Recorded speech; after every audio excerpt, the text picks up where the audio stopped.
Hi, today we're going to look at limits and continuity. This is in Chapter 12 in your textbook, and it is going to pull together a lot of things we've been talking about through Algebra 1 and Pre-Cal. On the Canvas module on the page, you'll find a lot of different documents there to help you, as well as these videos. There are reference documents to all of the graphs that we studied in Algebra 2 and this year in Pre-Cal. There is a hard copy of the PowerPoint reviewing piecewise functions that we did last time, so if you want a hard copy of that, you can find that. The first part of what we're doing today is all about continuity, and limits and continuity are such an important part of calculus. It's really kind of a fundamental building block kind of concept, so please take some time, make sure you're getting this. It is not hard, it's just that it's an important part of it. We use piecewise functions a lot in calculus in terms of applications. So in Algebra 2 you just looked at the functions themselves, how to make them, how to read information off of them. When you get into calculus, those piecewise functions turn into things like position curves, acceleration curves, velocity representations. So you get different kinds of piecewise functions that way. So one of the things that we talk about in calculus is continuity. And we talked a little bit about this when we talked about piecewise. It's a continuous function if you don't ever have to pick your pencil up. Well, there's actually a definition for that, and we're going to delve more into that in this section. So this right here is your definition of continuity. It is 3 parts. So if you were going to have to do something with continuity on your AP test, you would have to show each of these 3 pieces of this definition to be able to say something is continuous or not. So a function f of x is continuous at x equals c if all of the following conditions are true. That's all 3 of them. So the first one is f of c has to exist. So wherever it is on the graph you're looking at, that has to be a point there. It can't be a hole or an asymptote. Then you're going to see the next step says the limit as x approaches c of f of x exists. Well, this is what we call an overall limit. And to determine if a limit exists, you have to evaluate the limit at the number you're looking at from the left and from the right. And if those numbers are the same, then we say it exists. So that would be the second part of what you're trying to prove. And then finally, for it to be a continuous function at that point on the graph, whatever the limit that you evaluated in part 2 was and the function value that you evaluated in part 1, those two have to be the same thing. And if you can make all 3 of these statements, then you can say that a graph is continuous at that particular point. There could be graphs that are discontinuous in some places and continuous in other points. So please make sure when you're looking at that you know exactly where on the graph you're trying to determine continuity at, because our tendency is we want to look at the places that are interesting where there's jumps and gaps, and that may not necessarily be where the question is asking you to look. So then we're going to go more into limit definition. So this is read, the limit as x approaches c of f of x equals L, and L is that limit number that we're working on. So that notation means that as f of x becomes close to a unique number L, x approaches c from either side. The limit of f of x as x approaches c is the limit. So in other words, when we're looking at it from the left and the right, it has to be the same number. So the notation then is the raised positive sign behind it means that you're coming from the right direction or from the positive side of the graph, and the minus above it means you're coming from the negative side of the graph. And if it doesn't have a plus or minus in the back of your c value, then that's what we call an overall limit, and you have to look at it from the left and the right to show that it exists. So when we're doing limits, we're looking at as x approaches L from both positive and negative side, and then the limit can be at a quantity, it can be at a whole, so lots of different things can happen when we're considering whether it is has a limit or not, and then also things to consider when we're talking about continuity. So in the notes part of it, when we actually are to the point where we're working problems, Limit notation, this limit as x approaches c that you've been seeing right here, that must stay in place throughout your work, at every step in your work and everything you're doing in your work until you're ready to make what we call a direct substitution, and that means that you're plugging a number in and analyzing what's going on. These are the techniques that we're kind of going to work through today. We're working through direct substitution, factor cancel, graphical analysis, combining into a single fraction, rationalizing the numerator, and evaluating the limits using the horizontal asymptote. So the first thing I want to start with is looking at common errors. So this document is on Canvas too, so you can look back at it. But the first is the correct notation. So we have the limit as x approaches 3 of this value. So we're going to do a little algebra manipulation here, and we have some cancels, but notice the limit notation, is still there, and it's still there once we simplify. But when we get to this point, when we're actually plugging in that number 3, that's where the limit goes away. So this would be a really good use of limit notation. So the first kind of error is the disappearing limit. In other words, it says the limit as x approaches 3, but all of a sudden that limit as x approaches 3 just poof, went away. So that would cause all of this to be wrong. So don't have any disappearing limit signs.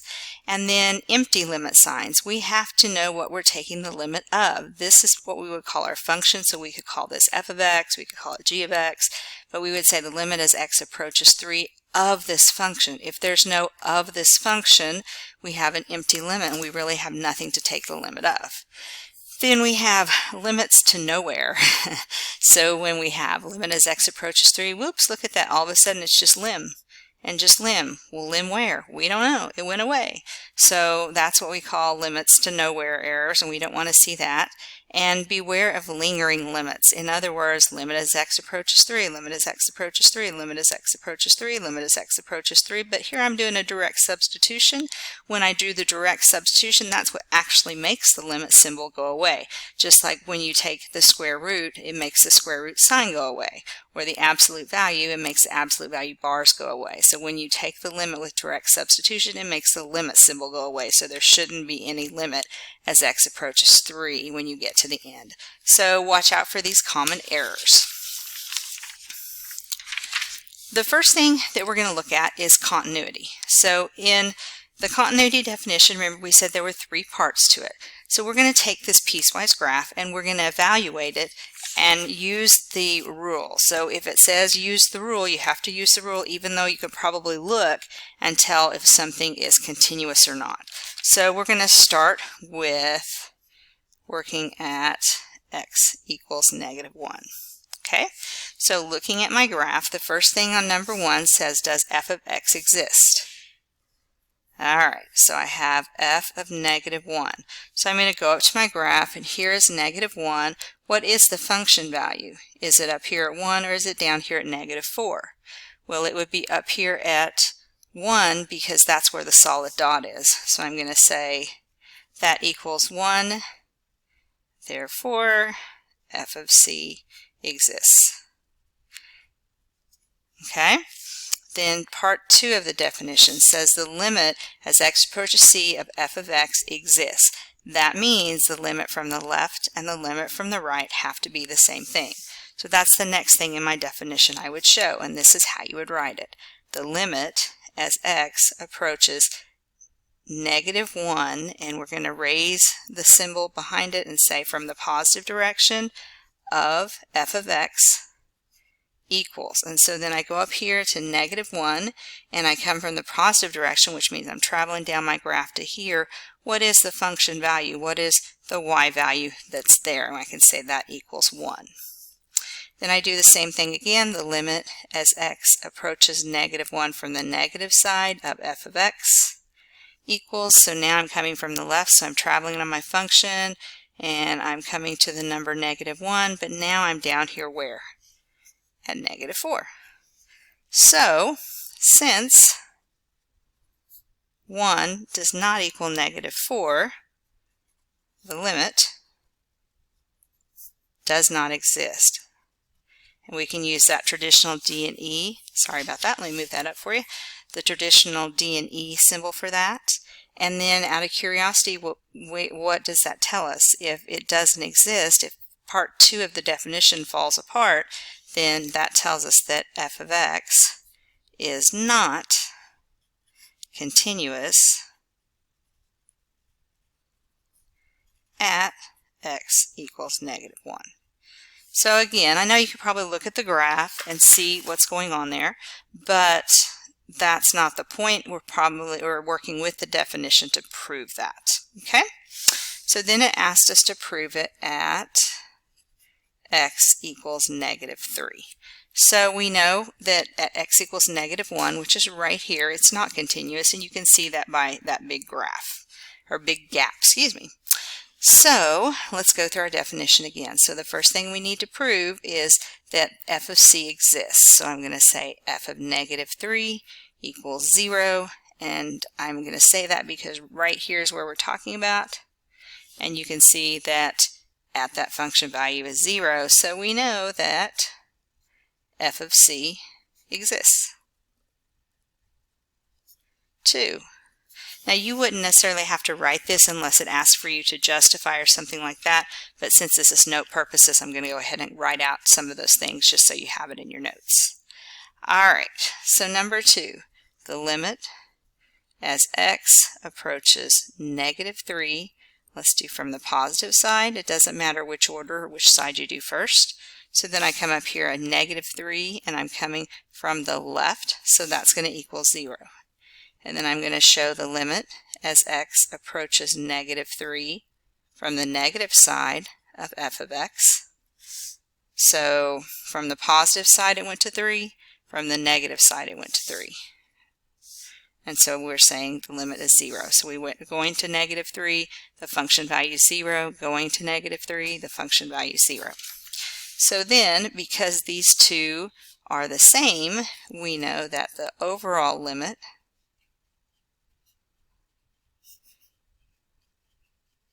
equals 0. Okay, so can you see how that worked? From the right, from the left, these are the same, so the overall limit of the function is the same. So far, step 1 and step 2 are worked out in our definition, so now we're on step 3, and step 3 was showing that the function value and the limit are the same thing. So to show that, you would say f of -3 equals the limit as x approaches 3 of f of x. And since those are the same,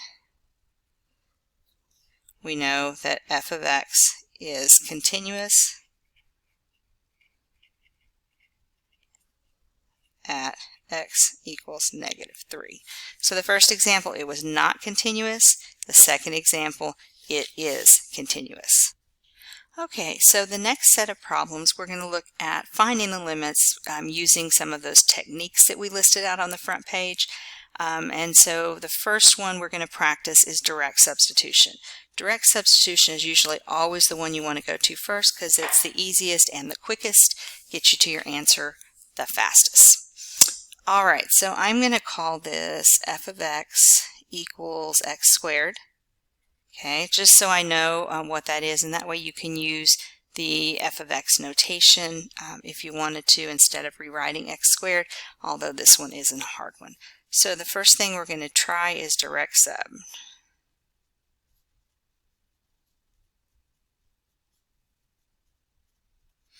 Alright, so direct substitution, that is the point where we make the limit symbol go away. And so what direct substitution means is if I'm going to come down here, this is a 4, and I'm going to replace the x with 4. And so I have 4 squared. Well, what is 4 squared? That's 16. And that is your limit. So see how easy that was? Direct substitution.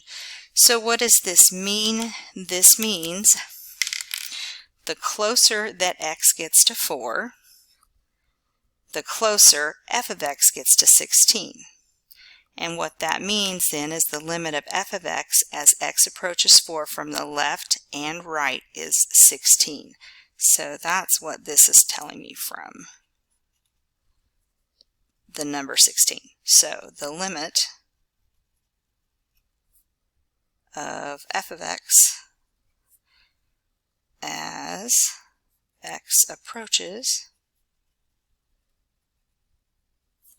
4 from the left and right is 16. So that direct substitution happens when we actually plug the number in. So at this point, it's okay to plug it in like that and then show what your answer is. You're good to go. All right, so the next one, my f of x equals 5x. So just making sure that you understand what the notation means, because remember we said the limit as x approaches 4 of f of x. Well, my f of x is just 5x. So what does that mean? Well, let's backtrack for just a minute and talk about this. What we know from Algebra 2 is that x squared is a quadratic function, and it hasn't been translated, so these are just going to be rough sketch just so we have a visual of what's going on. So this is saying when x is 4, y is 16, and there's a value there, and we know the function behavior looks like that. So if I approach 4 from the positive side, I get a y value of 16. If I approach 4 from the negative side, I still get a y value of 16, and that's what that 16 is right there. Okay, so back to B. So direct substitution. And so when I do direct substitution, I'm just taking the 4 that the graph is or function is approaching and plugging it in. So that's going to be 5 times 4. 5 times 4 is 20, so that's our limit. So that means the limit of f of x as x approaches 4 from the left and the right is 20. Well, does that make sense? Let's think about the graph. This is a slope of a line that's got a slope of 5. It's going through the origin. And this is saying at 4, this value right here is at 20. So then if I look at it coming from the positive side, approaching 4 from the positive side, my y value is 20. If I approach 4 from the negative side, my y value is still 20. So that's why the limit exists at 20. I'm not going to write this every time, but you could translate that to any of these problems. So the limit of f of x as x approaches the 4 that's down here from the left and the right, is 20. Okay? So moving on. So in this case, remember f of x is x squared plus x minus 6. So that's our f of x right there. Usually we have parentheses around it when we're doing a quantity because it's the limit of all of that, not just the limit of x squared. All right, so again, we're going to do direct sub. And so when we do direct sub, we'll see if this negative 1 that I plug in here works out. So I have negative 1 squared, and then plus negative 1 minus 6. Negative 1 squared is 1, minus 1 minus 6. So that tells me I can get an actual number here, which is negative 6, and that's what my limit is. So if you think back to what you know from Algebra 2, this is a quadratic. We know it's shifted a little bit to the left, and it has a y-intercept at negative 6. So that graph is kind of going to look, maybe somewhere right in here. So we could calculate some points if we needed to. For instance, the actual vertex of the graph. We could look at a couple of things. So I know that at negative 1, it is, as it's approaching negative 1, it's a negative 6. So you could, for purposes of just making sure you understood what was going on here, I know that I'm going to have a value here at negative 3. I'm going to have a value here at 2, halfway between those 2 points, down here at negative 6. And then it goes a little below that. So I have this right here. It's going through something through that point that way, just to give you a rough sketch of what's going on. Notice that I don't really have a lot of scale to my graphs because these graphs aren't necessarily super accurate. They're just to kind of make sure that you know in your head what's going on. So then we're talking about at negative 1, negative 6. So does it approach the same value from the left and the right? It absolutely does. So you know that the limit of f of x as x approaches -1 from the left and the right is -6, its overall limit. All right, let's move down to D.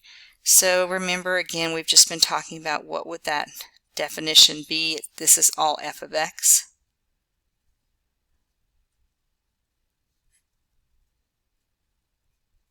So the limit as x approaches -1 of f of x. All right, so let's try direct sub and see how that works. So I'm going to put -1 in for all the x's, so I get -1 squared plus -1 minus 6 all over -1 plus 3. So when I evaluate that, I'm going to get -1, so that's 1 minus 1, so I get -6 over 2. So that tells me that this is -3. So direct sub works there because I'm able to plug in that number that the function is approaching at the limit and actually get a function value out. So this is saying that the limit of f of x as x approaches -1 from the left and the right is -3. So let's think about this. What do we know about this graph? Well, we didn't study a ton of these, but we could do maybe some factor cancel, kind of look and see what that graph is going to do. So let's try that. So if I factor the numerator and minus, I'm not using my limit notation because I'm trying to figure out what's going on with the graph. So those are going to cancel and I'm left with x minus 2.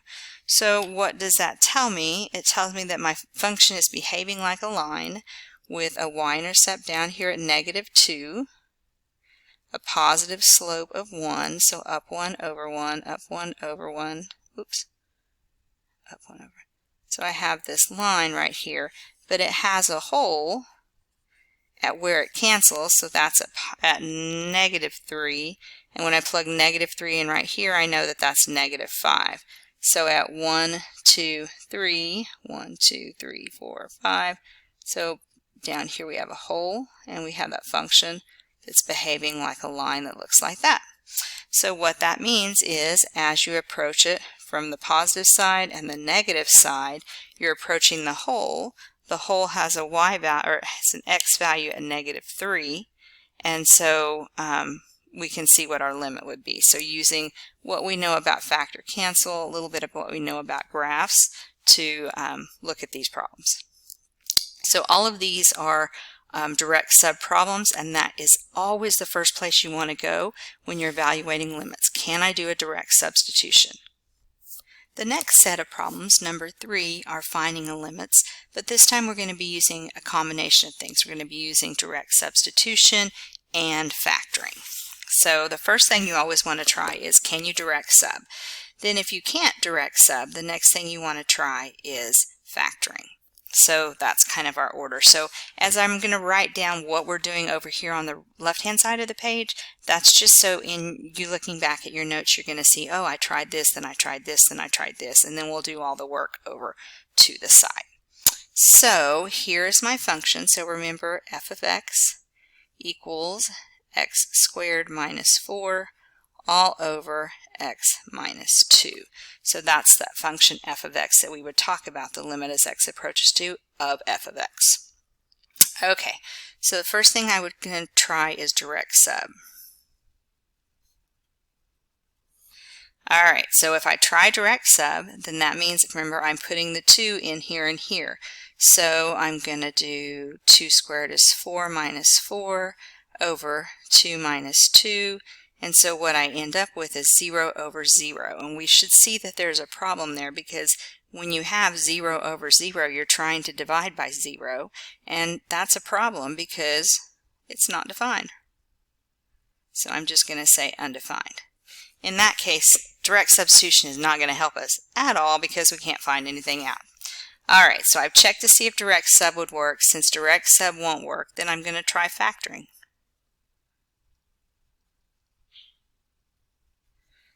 So when I try factoring, this is where we have to keep the limit notation intact all the way through the problem.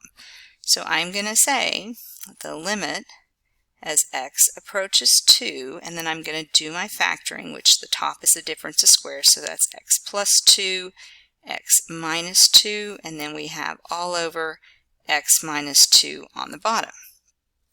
So then we can cancel this factor with this factor, and I'm left with the limit as x approaches 2 of x plus 2.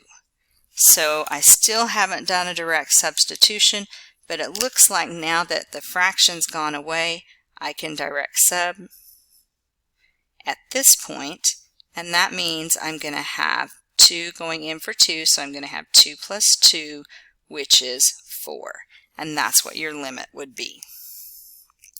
So what do we know about this function just in general? From this part right here where that cancel is, we know there's a hole at x equals 2. And so if we wanted to find the coordinate, we would use the 2, but then we would come down here and plug it in here. So 2 plus 2 is 4. So that tells me that this graph has a hole at 2, 4. So think, what kind of graph is this?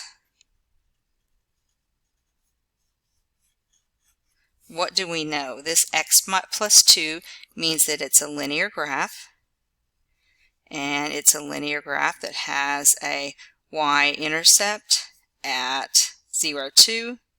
It has a slope of 1 in the positive direction. So if you're thinking in terms of the graph, remember, rough sketch here just to get our mind wrapped around it. At 2 and 4, we have a hole, and it's behaving linearly on each side of that. So as we approach from the right, as we approach from the left, we are approaching the same y value from both directions, and the y value in this case would be that 4 that we found right here after we direct subbed. So the limit exists at the hole, but it's not continuous at the hole, because the hole would be a gap where we'd have to pick up our pencil and put it down on the other side. So while it can have a limit at the hole, it's not continuous at the hole. Alright, so moving on to B. So I have f of x equals x minus 1 over x squared plus 2x minus 3. So remember, it's the limit as x approaches 1 of f of x, and our f of x is the x minus 1 over x squared plus 2x minus 3. So the first thing we're going to try is direct sub. So how is that going to work out for us? Let's see. I'm plugging in a 1, so I have 1 minus 1 over 1 squared is 1 plus 2 times 1 is 2 minus 3. So let's see, what do I get? 1 minus 1 is 0 on top, 1 plus 2 is 3, 3 minus 3 is 0 on bottom. So when I get that 0 over 0, that's a problem, and it's undefined. Okay, don't get in the habit of leaving 0 over 0 on your paper, because that doesn't exist. So anytime we're saying something about 0 over 0, we want some kind of qualifier. It's undefined or something like that. Okay, so if direct sub doesn't work, then we said the second thing we were going to try is factoring. Being mindful of my notation to make sure I use the notation correctly. So I'm going to say the limit as x approaches 1, and the top is x minus 1. The bottom factors to x minus 1, x plus 3. So now I know that these two things are going to cancel, and I'm left with the limit as x approaches 1 of the fraction 1 over x plus 3. So now I can direct sub, because when I plug in my 1 down here now, I get 1 over 1 plus 3, which equals 1/4. So I'm actually able to get my limit using a direct substitution after I factored. Well, so what do we know about what's happening here? We know there's a hole. Well, let's see, at x equals 1, And so when I plug 1 into the rational function down here, 1 plus 3 gives me 1/4. So I know that's where the hole is at. I know that just because of all our studying in Algebra 2, I know that this is a rational odd function. I know that it is translated left 3. I know that the vertical asymptote is at x equals -3. I know the horizontal asymptote is at y equals 0. And I'm probably going to need a point somewhere else to graph this, but let's see what we can do and get a rough sketch so far. So we know we have a vertical asymptote at 3, so let's go 1, 2,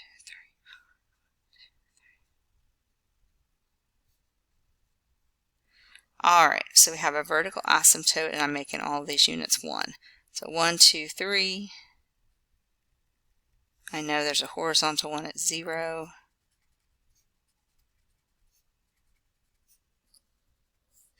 I know that I have a hole at 1, 1/4, so that hole is somewhere in there. And what else do I know? I think I'm going to need a point over here on this branch somewhere. So I'm going to have a point, let's do, if that's at 3, so let's do -4.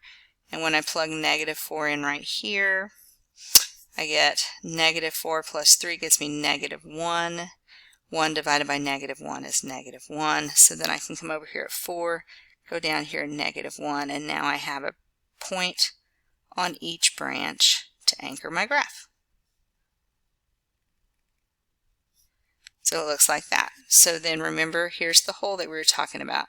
So as I approach it from the left and I approach it from the right, I have the same y value of 1/4 on my graph.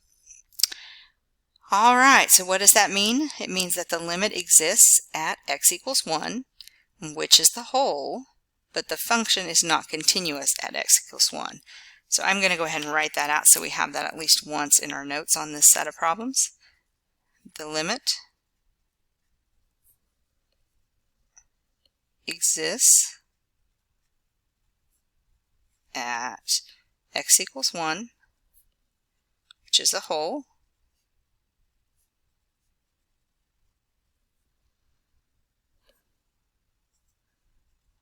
but the function is not continuous at x equals 1. So the limit can exist, but that doesn't mean it's going to be continuous at that point. Alright, moving to our last one on this set. So remember that f of x is x cubed plus x squared plus x minus 1 all over x minus 1. Alright, so the limit as x approaches 1 of f of x. So the first thing we're trying is direct sub. And so what happens when I do a direct sub on this one, I plug in my 1, I get 1 minus 1 plus 1 minus 1 over 1 minus 1. So 1 minus 1 is 0, plus 1 is 1, minus 1 is 0, and 1 minus 1 is 0. So we know we have a problem because this is undefined. Okay? So that didn't work. So moving on to our next strategy, which is factoring and keeping our limit notation intact. So I do limit as x approaches 1. 4 terms, I can do it by grouping. So I can take out an x squared, I can take out a 1. So I'm going to have x squared plus 1. And what would be left from here when I take out that x squared? That's just going to be an x. And what do I have left here? That's going to be my minus 1. So just factor by grouping on that one. And then x minus 1. So I now know that that and that can cancel. Haven't direct subbed yet, so I still have my limit notation to carry through. So the limit as x approaches 1 of x squared plus 1. If you drop your limit symbols too soon, it will be counted wrong. So please, please, please pay attention, and you can always look up that original document with the smiley faces on it in case you need to check something out like that. Alright, so now that we're to the point where we can actually do a direct sub, I'm going to do 1 squared is 1 plus 1 gives me a limit of 2.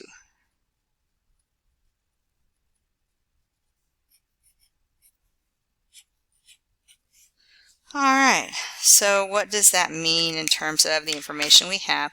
We know because we canceled here that we have a hole at x equals 1, which means when I plug the 1 in here, 1 squared is 1, 1 plus 1 is 2, y value for the hole. I know if I'm thinking in terms of a graph, then I know that this is quadratic. I know that the quadratic opens up because a is positive. I know that the vertical translation is going to go up 1. And I know it's the same width as the parent function, so the a value again is 1. Alright, so what is that going to look like in terms of a rough sketch graph? We know we have a hole at 1, 2.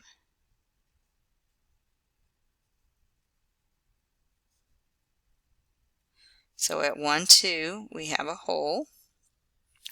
I know that this is quadratic. It opens up. It's the same width as my parent function. So, I would probably be able to find something about the vertex, right? Because this is just the original parent function shifted up 2. Or shifted up 1, excuse me. So that means the vertex is right here. Over 1, up 1 puts me at the hole. Over 1, up 1 puts me mirrored on the other side of that. So I know that my graph is doing that. So if I approach the x value from the positive side, I approach the x value from the negative side, they're approaching the same y value. So we know that the limit exists at x equals 1, which is the hole, but the function is not continuous at x equals 1. So that's really similar to the reasoning there.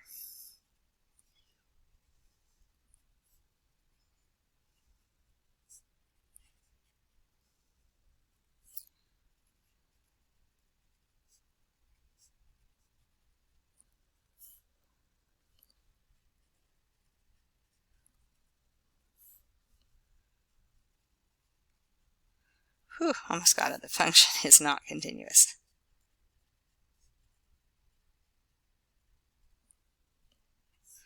And so notice when I'm explaining these things that I'm telling what's going on.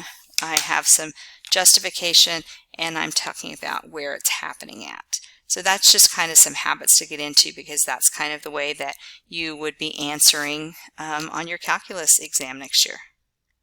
Alright, the next set of problems that we're going to do are looking at things graphically and analytically. Analytically is like the algebra kind of techniques. Graphically is looking at the picture. Sometimes you need a combination of both. Sometimes you might just be using the graph to back up what you already know. So, again, f of x is going to be the square root of x plus 1 minus 1 over x, because the definition is the limit as x approaches 0 of f of x.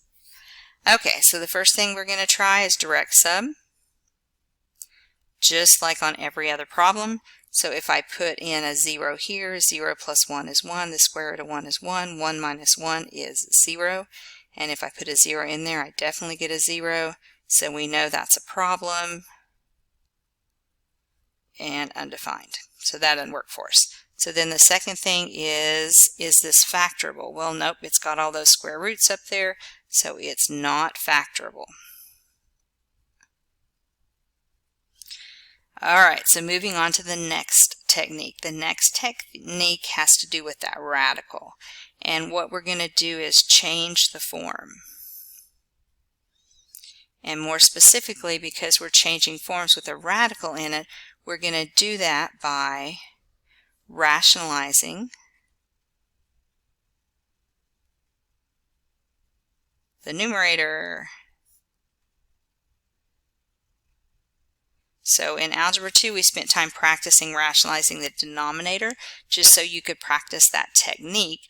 But what we need the technique for now is to change the form of this limit so that we can actually do an evaluation of the limit. So because we're having direct sub, remember that you have to keep the notation intact. So here we go. The limit as x approaches 0.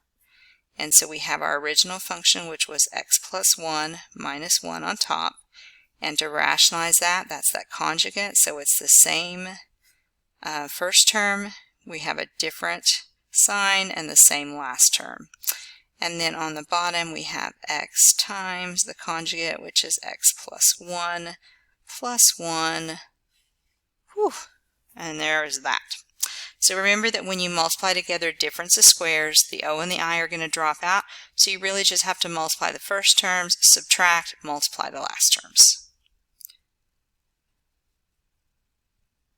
So when we do that, I get an x plus 1 when I multiply these two together, because that would be the square of the square root of x plus 1. And then we're going to have minus, and then we have the 1. Alright, on the bottom we have x, and nothing really has changed in the bottom. Don't get overly eager to simplify right off the bat. Sometimes carrying that factor through might cancel somewhere later on in the process or in the problem. Alright, so we have the limit as x approaches 0, and 1 minus 1 is going to cancel. So let's see. I'm going to have an x over, and then on the bottom I have an x times an x plus 1 plus 1. So can you see, by keeping this in factored form, we end up nice and easy with something that's going to cancel here and here, and that's going to leave me with the limit as x approaches 0 of 1 over square root of x plus 1 plus 1. So we have this simplified version.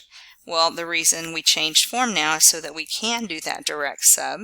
So when we plug in the direct sub, we get 1 over, so we're going to do the square root of 0 plus 1 minus 1. 0 plus 1 is 1. The square root of 1 is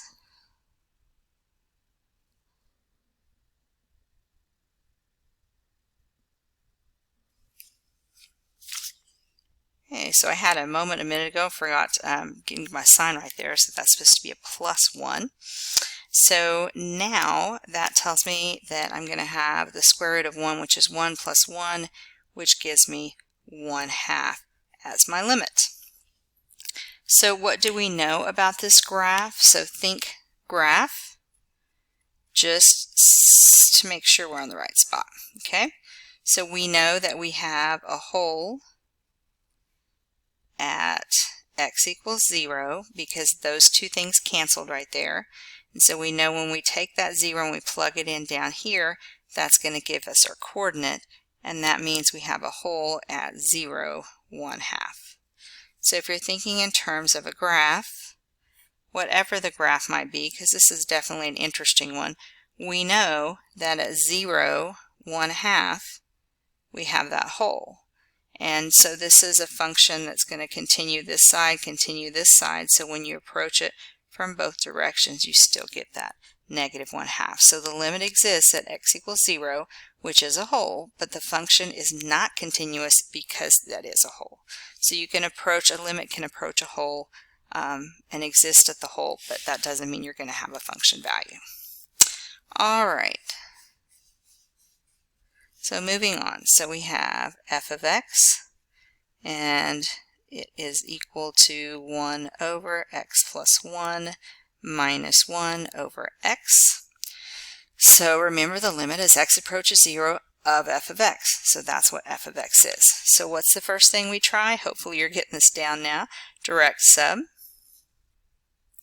So when I evaluate direct sub for 0, I get 0 plus 1 is 1, 1 over 1 is 1, 1 minus 1 is 0, and a 0 on the bottom.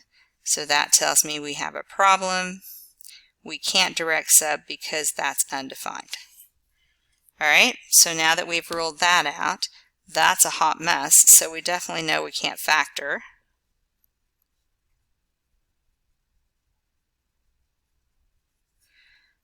Well, there's no radicals there, so we can't change form.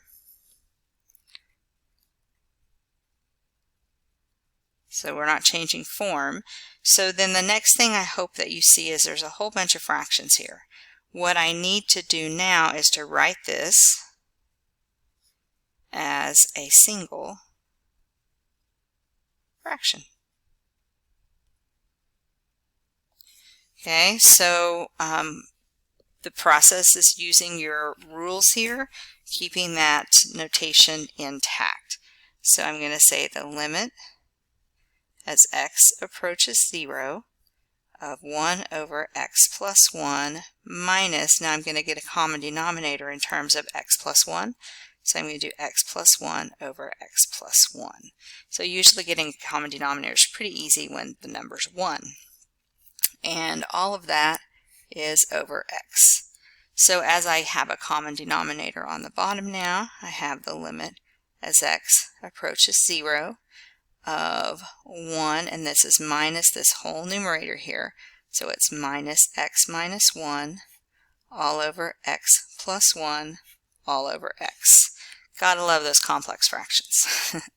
So the limit as x approaches 0, so 1 minus 1 is 0, so I end up with negative x over x plus 1 over x. Well, what does that really mean when you think about that notation? It means I have the limit as x approaches 0 of the numerator, which is negative x over x plus 1, and dividing by x is the same thing as multiplying by 1 over x. So that's really what I'm working with now, and I can see that this is going to cancel with this, and that's going to leave me with the limit as x approaches 0 of, on top we've got a negative 1, and on bottom we've got an x plus 1. So what that means, well, let's see, we know we have a hole right here at x equals 0. And then when we plug the 0 into this simplified version down here, we get 0, negative 1. So we know that we have a hole. We know from Algebra 2 and all our studies that this is a rational odd function. It has a reflection over x-axis because of that negative in the numerator. We know that it has been horizontally translated left 1. We know that it has a horizontal asymptote at y equals 0. We know it has a vertical asymptote at x equals negative 1. Might be enough to graph it.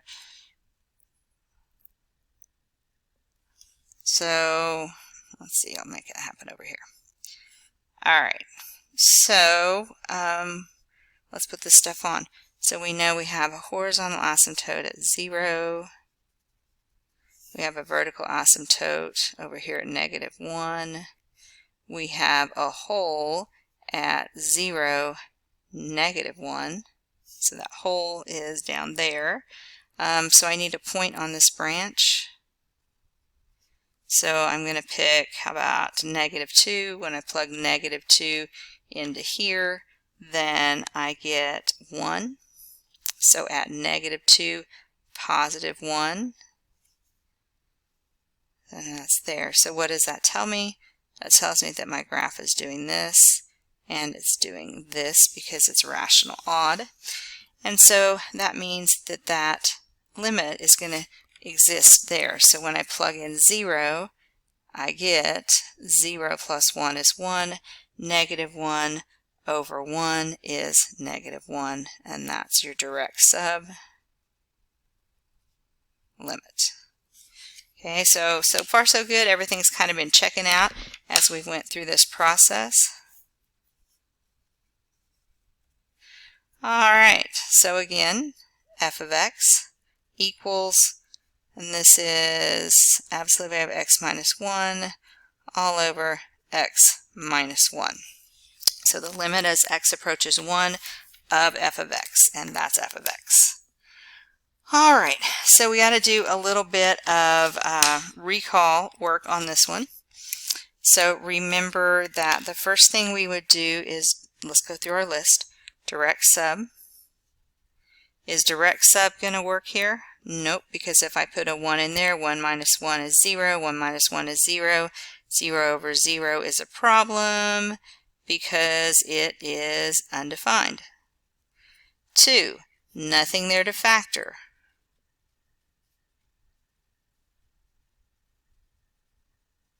3, no radicals. 4, no complex fractions. And so now that leaves us with the last of the 5 things we're going to look at, and that's the graphical analysis. And really, I've been kind of doing this with you from the very beginning, so it shouldn't be a big deal. The only thing that's a big deal is remembering what this graph looks like. So think back to earlier in the year that we studied the graph f of x equals absolute value of x over x. And whatever's inside on the top has to be the exact same thing on the bottom to be this particular function. And so when we graphed that,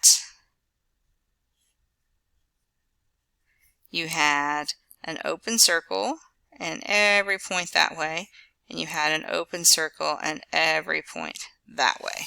And so that's what that basic graph looked like. Our graph is the same thing inside and on the bottom, but that -1 means it's had a horizontal translation to the right 1. So that graph doesn't look like this now. It looks like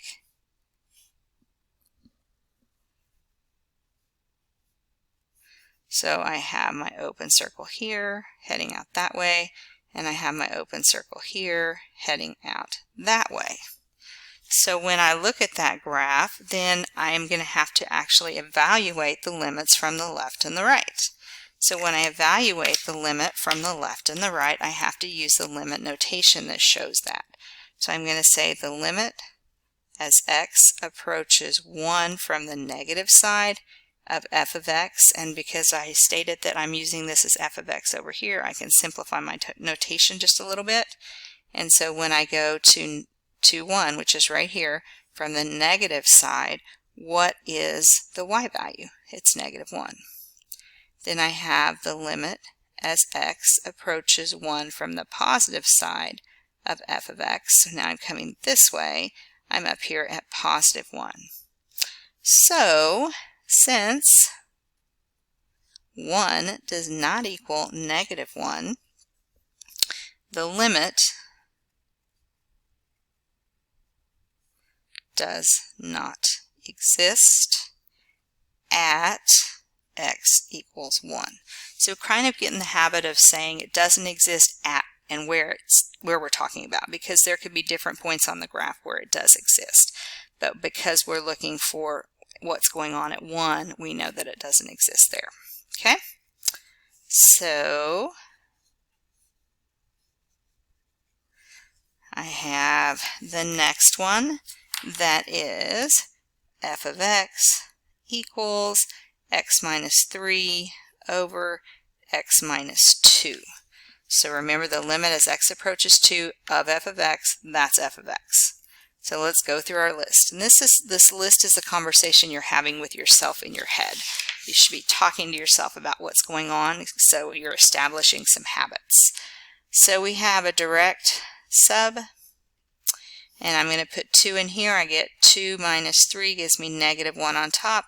2 minus 2 gives me 0 on bottom.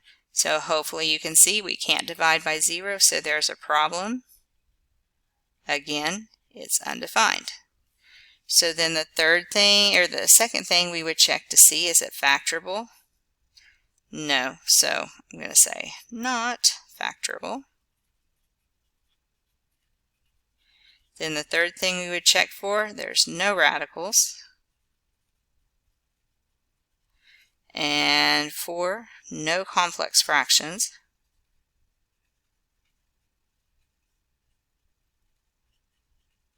So that leaves us on number 5 again to be looking for a graphical analysis.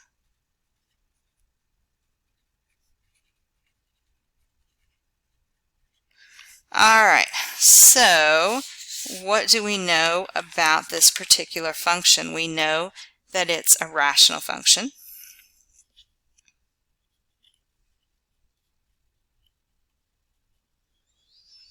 We know that there's not a whole because nothing cancels.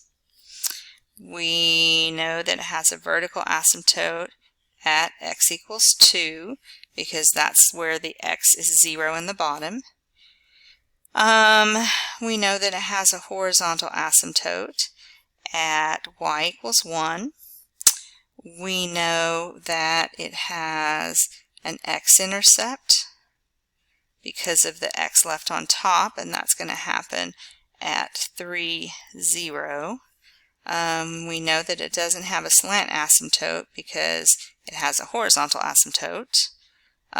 Is it going to cross the horizontal asymptote? No. Alright, so what does that graph look like? Remember, these are rough sketches, but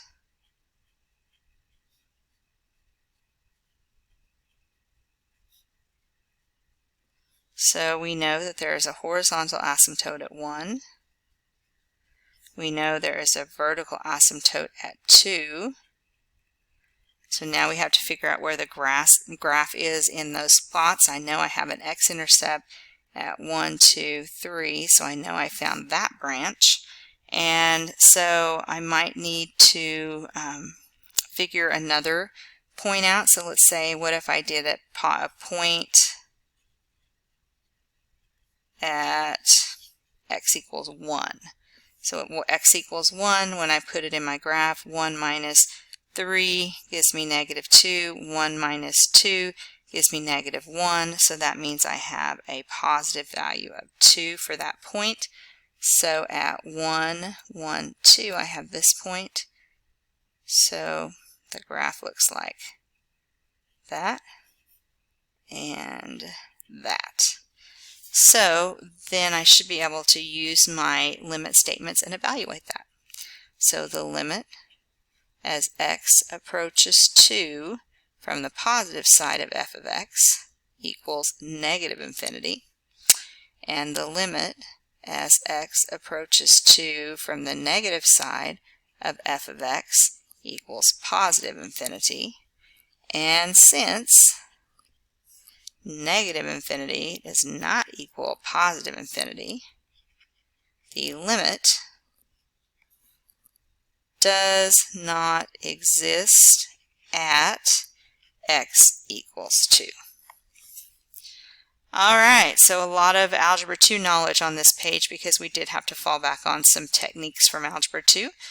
So hopefully you remembered those things, or at least you do now if you didn't before. Alright guys, I know this has been a really long lesson, but we're covering everything about limits, so hopefully you can refer back to this as you need to or need to revisit certain topics. But the last thing is limits to infinity. And so limits to infinity are a little different from your other techniques because you can't really substitute in infinity because it's like a destination, not a location. It's not a specific number. So this one kind of ties back to some things we know about horizontal asymptotes. We learned in Algebra 2 if the numerator grows faster than the denominator of a fraction, the horizontal asymptote is going to occur at y equals 2. If it occurs at y equals 2, then the limit will also be, if it occurs at y equals 0, the limit will also be 0. The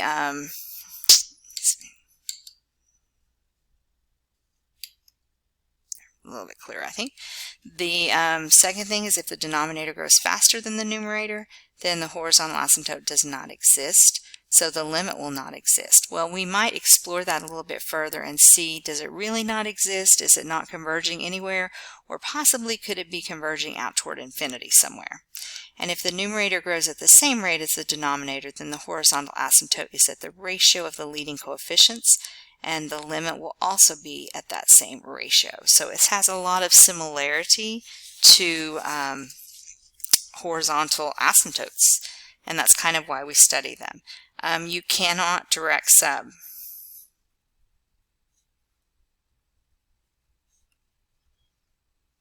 limits to infinity. That's just not possible. So what we're going to do is we're going to compare leading coefficients. And when we do that, that's going to give us a little something to compare. So the leading coefficient, so it's the highest, the number, the highest power.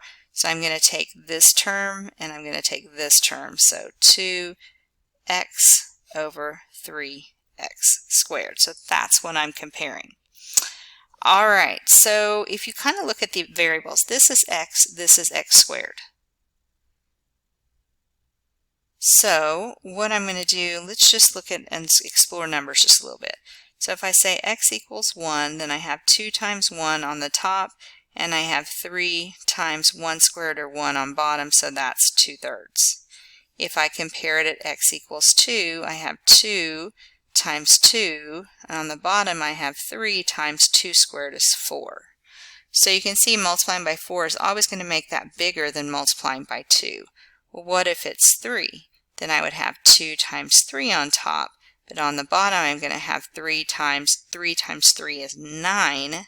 So we're going to get that bigger number, which 2 times 3 on top is going to be 6. That's going to be 27, and that's going to simplify to 2/9. So as that bottom number is growing at a much faster rate than the top, the value of that fraction just keeps getting smaller and smaller and smaller, or it starts approaching 0. So because this is one of those situations where the bottom is growing faster than the top, we know that it has a horizontal asymptote at y equals 0. Some of you learned Bobo-Botten last year as a memory device to help you remember which is which, but do remember that that is just a memory device. You need to understand what's happening with that fraction. So that means the limit as x approaches infinity of 2x plus 5 over 3x squared plus 1 is a big old 0. So that's the limit. Okay, so let's go on to the next one.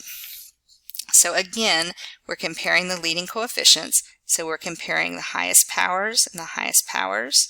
So that's 2x squared over 3x squared. All right, so as we look at that, hopefully we're going to see that if you multiply by a square here and you multiply by a square here, then that bottom and the top is increasing at the same rate. So let's do our test again. If x equals 1, we're going to have 2 times 1 squared is 1 over 3 times 1 squared is 1. So you just get 2/3. Well, what if x equals 2? Then you would have 2 times 2 squared is 4 over 3 times 2 squared is 4. So you end up with 8/12, which just simplifies to guess what? 2/3. Right? Well, what if x equals 3? Then I have 2 times 9 over 3 times 9, which gives me 18 over 27, which again gives me 2/3. So can you see that it's just changing at the same rate? And it's all kind of boiling down to that 2/3. Well, think about the algebra behind this. If I take 2 times x squared over 3 times x squared, then the algebra side of things, those two things are going to cancel, and I'm left with 2/3. So all of that limit is converging to that number 2/3, which is at the ratio. So remember, we learned horizontal asymptotes converge to a ratio. Then we would say limit as x approaches infinity of 2x squared plus 5 over 3x squared plus 1 is going to happen right here at 2/3. And what's the significance of 2/3? Because that is the horizontal asymptote. So it has a horizontal asymptote at y equals 2/3, which means the limit is also 2/3. Okay, last one, yay!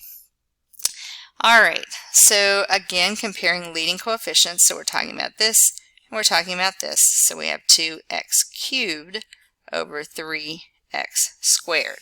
So hopefully we can definitely see that the top is growing at a faster rate than the bottom. A cubed term is always going to be bigger than a square term. So let's test some numbers. So if I do it with 1, I have 2. 1 cubed is 1. 3 times 1 squared is 1. So that equals 2/3. If I have x equals 2, I have 2 times 2 cubed is 8 over 3 times 2 squared is 4. So that's going to give me 16 over 12, which is 4/3. So what if it's x equals 3? So then let's see, we have 2, and 3 cubed is 27 over 3, and 3 squared is 9. So that gives me 54 over 27, which simplifies to 2. So the problem with this, when that top is growing bigger than the bottom, it doesn't always converge to a number. And so again, think about it algebraically. We could have 2 times x times x times x, 3 times x times x, and then, sorry about that, move my pen out of the way. So I know that these two are going to eliminate because anything divided by itself is 1. These two are going to eliminate, so I'm left with 2x over 3, or 2/3 x. So what is that behaving like? Well, it's behaving like, that part of it's behaving like a line.